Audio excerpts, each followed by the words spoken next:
How about some homemade meatloaf? Start by sautéing 2 to 3 onions in lard. Next, cut up 2 stale bread rolls and soak them in milk. You'll want fattier cuts of meat for this. Beef brisket, then I've got some ends from pork neck and that lean tip from the sirloin. And a piece of smoked bacon, which will give it a nice aroma. Cut the meat into long strips and season it with salt and pepper.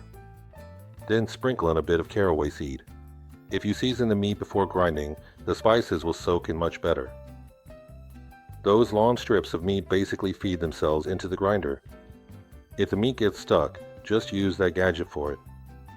If you accidentally grind your finger, even the best helper couldn't put it back together. Add 2 eggs to the ground meat. Mine have double yolks. Add the sautéed onion. Garlic to taste.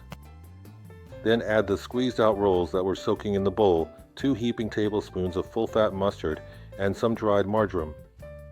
Put on your right hook and start the kneading program on turbo.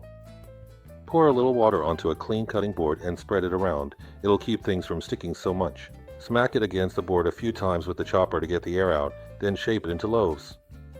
Rub them with your moistened hands. That way, they're less likely to crack. If you want it a bit spicy, brush the loaves with mustard at the end.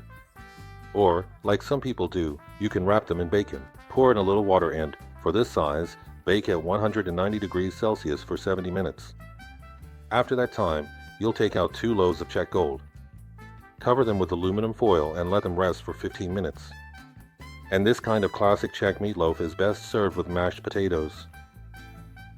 You eat half the loaf for lunch, the leftover meatloaf with bread for dinner, and the next day you can make a svikova sauce, cook some dumplings, and you're all set again. And here, just to make people in Moravia happy, you add a pickle. See ya.